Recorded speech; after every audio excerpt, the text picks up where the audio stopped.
वज़ीर आज़म शहबाज शरीफ की ज़ेर सदारत वफाकी काबीना का इजलास जारी। मुल्क की सियासी और मुआशी सूरत हाल पर तबादला ख्याल। काबीना इजलास में SCO कॉन्फ्रेंस की तैयारियों का जायजा लिया गया। वफाकी हुकूमत ने रावलपिंडी और इस्लामाबाद में 14 से 16 अक्टूबर तक 3 रोज़ा तातीलात का ऐलान कर रखा है।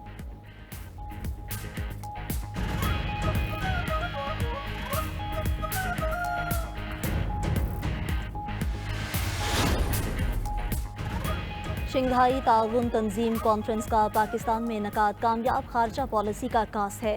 वफाकी वज़ीर दाखिला मोहसिन नकवी की इजलास में गुफ्तगू। मीटिंग में शंघाई ताउन तंजीम सरबराही इजलास की तैयारियों और इंतजामात का जायजा लिया गया। वज़ीर दाखिला की VVIP रूट्स की खूबसूरती को यकीनी बनाने की हिदायत। इस्लामाबाद में गैर कानूनी सोसाइटीज़ के खिलाफ बिला तफरीक कार्रवाइयाँ करने का फैसला। मोहसिन नकवी बोले, शहर को गैर कानूनी तामीरात और तजावुजात से पाक रखने के लिए कार्रवाइयों में कोई नरमी न बरती जाए।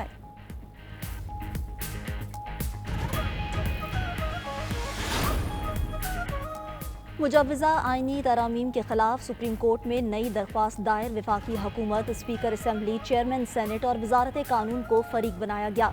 दरख्वास्त में मौक़िफ़ अपनाया गया कि मुजव्वज़ा आइनी तरामीम बुनियादी हकूक़, आइन और अदलिया की आज़ादी के मुनाफी हैं। एग्जीक्यूटिव को अदलिया से मुतल्लिक़ आइनी तरमीम से रोका जाए।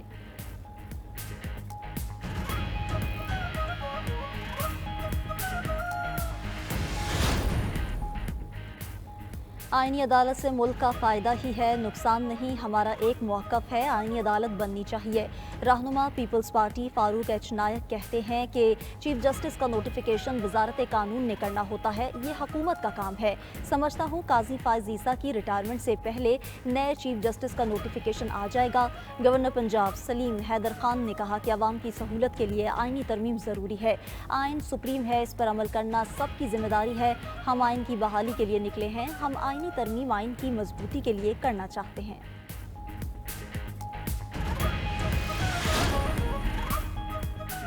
आइन में किसी किस्म की तरामीम गैर कानूनी होगी। मुल्क का मुस्तकबिल इस वक्त खतरे में है। PTI रहनुमा शिबली फराज कहते हैं कि खैबर पख्तूनख्वा की सेनेट में नुमाइंदगी नहीं है। आइन का हुलिया बदलने की कोशिश की जा रही है। मौलाना, वकला और हमने आइन की बालादस्ती के लिए जिदोजहद शुरू की है। KP हाउस को सील किया गया, जो हमारी बेइज्जती है। बानी PTI की आज़ादी की जिदोजहद जारी है।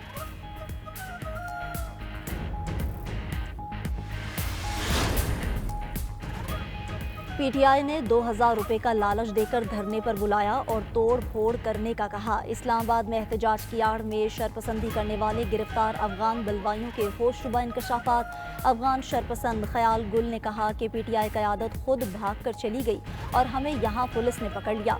अफगान शरपसंद मौला दाद कहते हैं कि हम 3 दोस्त पेशावर से धरने में शिरकत के लिए आए थे। PTI ने हमें पैसों का लालच दिया और इस्लामाबाद में तोड़ फोड़ करने की हिदायत दी। PTI शरपसंद जमात है, इनकी हिदायत पर सब कुछ किया। अफगान शरपसंद अब्दुल रहमान का इंकशाफ।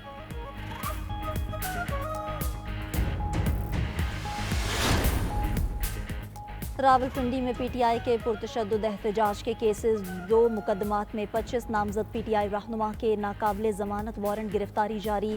अदालत का तमाम 25 मुल्ज़िमान को गिरफ्तार करके 21 अक्टूबर को पेश करने का हुक्म। आलिया हमजा, आमिर मुगल, चौधरी अमीर समेत दीगर रहनुमा शामिल। 5 अक्टूबर को PTI का लाहौर में एहतजाज और घेराव का केस। Secretary general PTI Salman Akram Raja की 16 अक्टूबर तक अबूरी ज़मानत मंजूर। इंसदाद दहशतगर्दी अदालत ने 2 लाख मुचलकों के अबूरी ज़मानत मंजूर की। हुकूमत का रवा माली साल 19 अरब 30 करोड़ डॉलर्स कर्ज लेने का प्लान। सबसे ज़्यादा 9 अरब 40 करोड़ डॉलर्स का कर्जा दोस्त ममालिक से लिया जाएगा। ज़राए के मुताबिक सऊदी अरब से 3 अरब 20 करोड़ डॉलर का कर्ज तेल की सहूलत के तहत लिया जाएगा। IMF से पहली किस्त मिल चुकी, दीगर 3 किस्तें दिसंबर के आखिर तक मिलने का इम्कान है। कमर्शियल बैंक से 3 अरब 80 करोड़ डॉलर लिए जाएंगे। 1 अरब डॉलर्स के बॉन्ड्स भी जारी होंगे।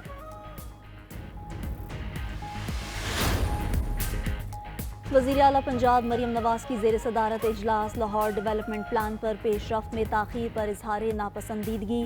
لاہور کی سڑکوں، گلیوں، بازاروں میں صفائی پر سخت برہم، بہتری کے لیے 3 دن کی مہلت۔ کہا متعلقہ اداروں کو از خود شہر کے روڈز کی مرمت کرنی چاہیے۔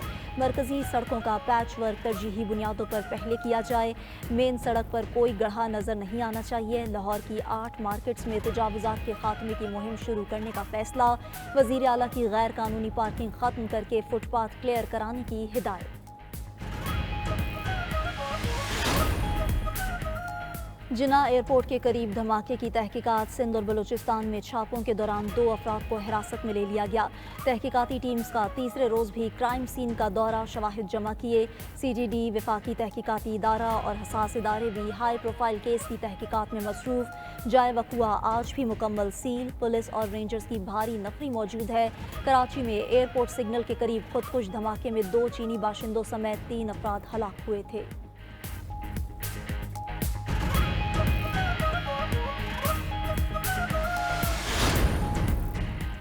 کراچی کے علاقے ملیر کالا بورڈ سے ایاز شیخ نامی شہری کے اغوا میں پولیس اہلکار ملوث نکلے۔ کراچی پولیس آفس میں تعینات پولیس اہلکاروں کے خلاف سعود آباد تھانے میں مقدمہ درج۔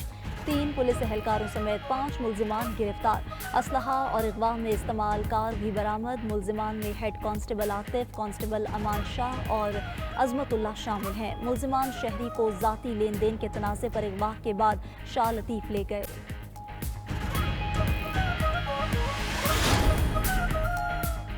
سندھ ہائی کورٹ میں کے الیکٹرک کے بلز میں ٹیکس وصولی کے خلاف درخواست مسترد۔ عدالت نے ریمارکس دیے کہ فائنانس ایکٹ کے تحت ٹیکس نافذ کیا جاتا ہے۔ آپ نے فائنانس ایکٹ چیلنج کیا۔ وکیل کے الیکٹرک نے کہا کہ ایڈوانس ٹیکس انکم ٹیکس دینے والے گھریلو صارفین پر نافذ نہیں ہوتا۔ فیول ایڈجسٹمنٹ تیل کی قیمتوں کے مطابق ریگولیٹ ہوتے ہیں۔ عدالت نے کہا کہ فیول ایڈجسٹمنٹ کئی ماہ بعد ہوتے ہیں۔ اگر کوئی کرایہ دار ہے تو یہ اس کی حق تلفی ہے۔ درخواست مسترد کرنے کی وجوہات بعد میں جاری کی جائیں گی۔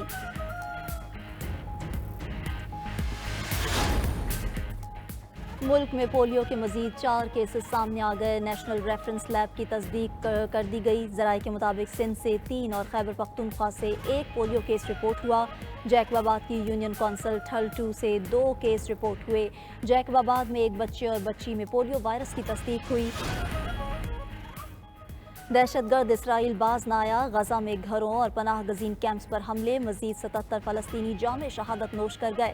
خان یونس، جبالیہ، البریج کیمپ اور الشاطی کیمپ پر بموں کی برسات کی گئی۔ بیت حنون میں القسام بریگیڈ کے اسنائپر نے اسرائیلی فوجی کو ہلاک کر دیا۔ اسرائیلی فورسز 7 اکتوبر سے اب تک 108 فلسطینی صحافیوں کو گرفتار کر چکا۔ عرب میڈیا کی رپورٹ۔ ادھر نیو یارک کی کولمبیا یونیورسٹی میں ایک بار پھر فلسطینیوں کے حق میں احتجاج، طلباء اور اساتذہ کا غزہ میں فوری جنگ بندی کا مطالبہ۔